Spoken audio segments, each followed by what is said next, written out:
Bioport, c'est ma maison. C'est vraiment ma maison parce que j'ai eu travaillé à d'autres endroits, mais je me suis jamais sentie comme je me sens chez Bioport. Parce que justement, il y a ce côté humanitaire, il y a ce côté, on n'est pas là centré sur son propre nombril. Notre offre de service décline en 3 points, une capacité de stockage, de la possibilité de préparation de commandes et d'expédition. On va retrouver effectivement une typologie de clients très variée sur notre site, aussi bien les acteurs de la solidarité internationale qui sont représentés par nos ONG, que des structures de commerce équitable, que des entreprises lyonnaises qui vont avoir une typologie de produits totalement différente. On va retrouver effectivement des kits logistiques de nos ONG partenaires, donc Action contre la faim, Handicap International, Plan International, etc. Une trentaine de structures associatives donc, qui ont du matériel entreposé ici, prêt à partir sur des missions d'urgence ou alors du flux au quotidien pour approvisionner les missions à l'étranger.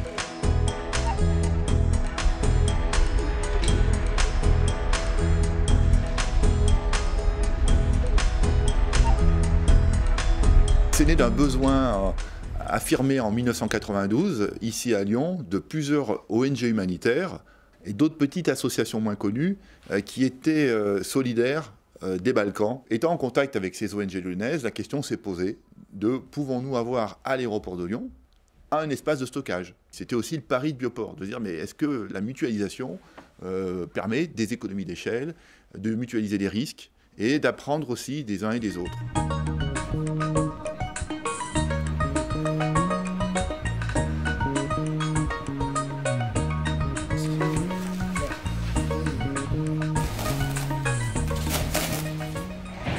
On a créé Bioport Insertion, donc, qui est une entreprise qui a pour vocation de permettre à des gens qui sont exclus du monde du travail de se former sur les métiers de cariste, préparateur de commandes, d'agent de handling, et donc de pouvoir reprendre pied au niveau social et professionnel. J'ai eu l'opportunité de rentrer chez Bioport en insertion pendant 24 mois.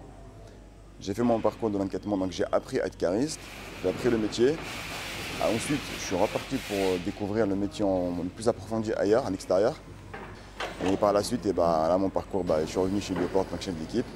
Et j'aimerais bien continuer à évoluer ici, chez eux, et à rester ici. On n'est pas dans les mêmes démarches qu'un pur opérateur logistique classique. On va avoir finalement une aide de l'État sur les contrats dits en insertion, parce que ça va nous permettre de diminuer nos charges là-dessus.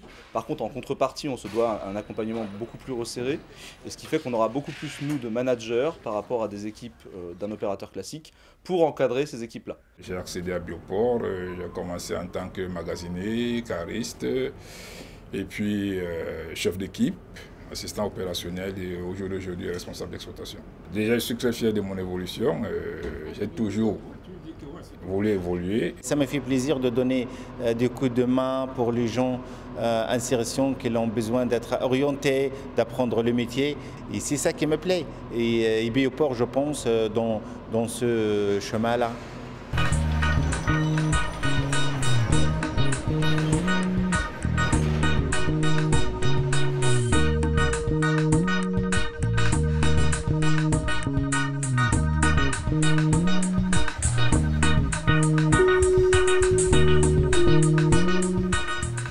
Si vous avez 10 partenaires qui doivent de leur côté chacun avoir un entrepôt, du personnel, des caristes, de la machinerie pour effectuer leur logistique, c'est beaucoup plus cher, c'est beaucoup plus compliqué à gérer que si on la regroupe en un seul endroit avec un seul opérateur qui va pouvoir travailler avec l'ensemble de ses partenaires.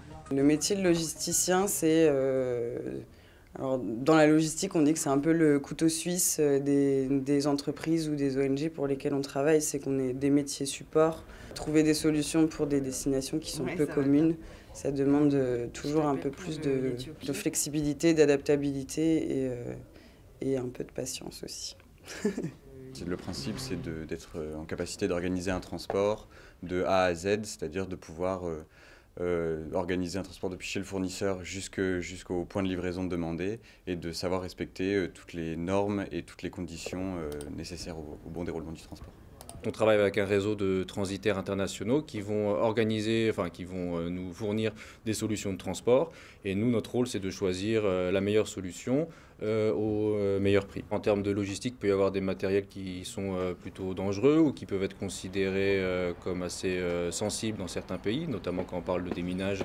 Ça peut être des matériaux qui peuvent être considérés comme du matériel à la fois à usage militaire, donc il faut bien faire toutes les autorisations pour avoir le droit d'envoyer ces marchandises dans ces pays-là. On n'a pas aujourd'hui les fonds disponibles pour pouvoir couvrir l'ensemble des besoins humanitaires et donc nous sommes à la recherche de poches d'optimisation. La mutualisation fait partie de ces poches qui vont pouvoir nous permettre d'augmenter l'impact des ressources disponibles. Bioport nous a accompagnés dans notre croissance, dans la préparation de réponses aux urgences et dans l'ensemble de nos réponses d'urgence.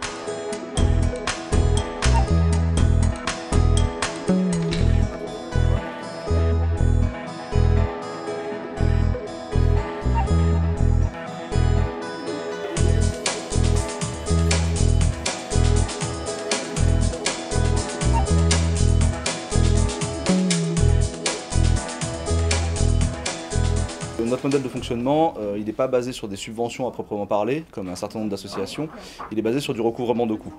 C'est-à-dire qu'aujourd'hui, pour pouvoir fournir notre service, on a nécessairement des coûts, donc on a des coûts qui vont être RH, des coûts de support, des coûts techniques, et derrière, autour de tout ça, on arrive à développer des services. Et en fait, on va simplement adapter le prix des services qu'on fournit au coût de revient réel auquel ils sont. On est dans un modèle en fait qui apporte un service à un prix tout à fait correct, mais je pense que ça c'est des choses qui sont en évolution et que nous faisons partie donc de ce domaine, l'économie sociale et solidaire, et que vraiment c'est quelque chose qui nous porte et qui fait sens. Oui.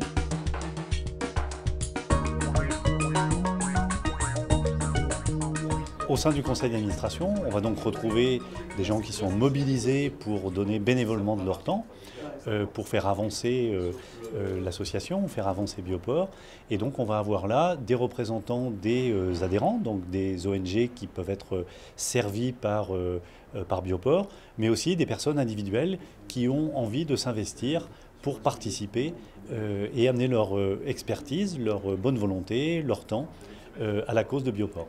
Le rôle du conseil d'administration, c'est bien de définir une vision, des orientations de politique générale, donc des travaux plus sur le moyen-long terme, puisque d'un point de vue technique, l'expertise professionnelle, elle, est entre les mains des salariés qui au quotidien travaillent dans l'organisation. La difficulté du monde associatif aujourd'hui, c'est de concilier ses valeurs, ne pas perdre son âme, mais en prenant aussi le chemin de l'amélioration de la performance. Pour servir son mandat, bien entendu, en restant dans la vocation et pourquoi elle a été créée, mais aussi en étant en prise avec la vraie réalité quotidienne, notamment économique, du monde qui nous entoure et auquel elle participe.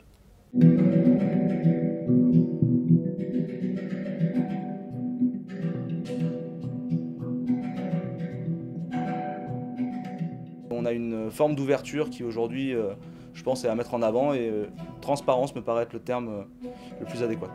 Quand les personnes que nous avons suivies tout au long de leur parcours aussi nous rappellent des années après pour dire oui, mon parcours à Bioport, ça a été bénéfique. Aujourd'hui, j'ai peut-être un CDI, grâce à vous, vous m'avez inculqué des valeurs. Ça nous révalorise et ça nous fait plaisir. Nous, on est très attachés aux valeurs humanitaires qui ne sont pas seulement d'envoyer de la marchandise comme ça, mais aussi qu'elle ait vraiment un impact et un impact durable. Parce que le but à la base de l'humanitaire, c'est qu'au bout d'un moment, on n'en ait plus besoin.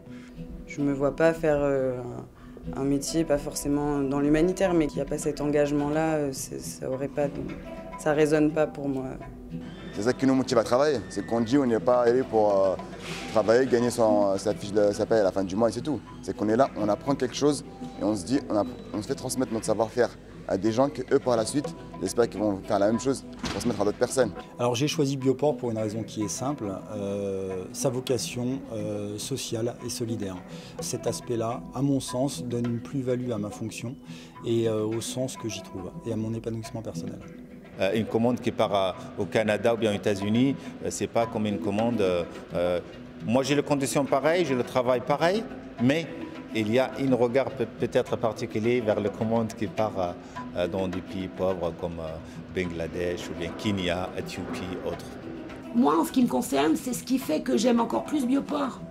On est là parce qu'on aime ce côté aide. Est-ce qu'on est d'accord que Bioport peut aider à rendre moins vulnérables les personnes qui sont accompagnées professionnellement dans l'insertion et moins vulnérables les personnes qui sont au bout de la chaîne logistique des ONG qui leur portent des moyens? Personnellement, si j'ai intégré Bioport, effectivement, il y a maintenant plus de 18 ans, et que j'y suis encore, c'est parce que, effectivement, j'ai toujours cette âme-là de trouver une équipe avec qui travailler, qui soit professionnelle, technique, mais qui ait aussi ces notions de solidarité et de famille, on va dire, entre guillemets, dans laquelle chacun se retrouve et où tout le monde peut développer un projet personnel au sein d'un projet global qui est celui de Bioport.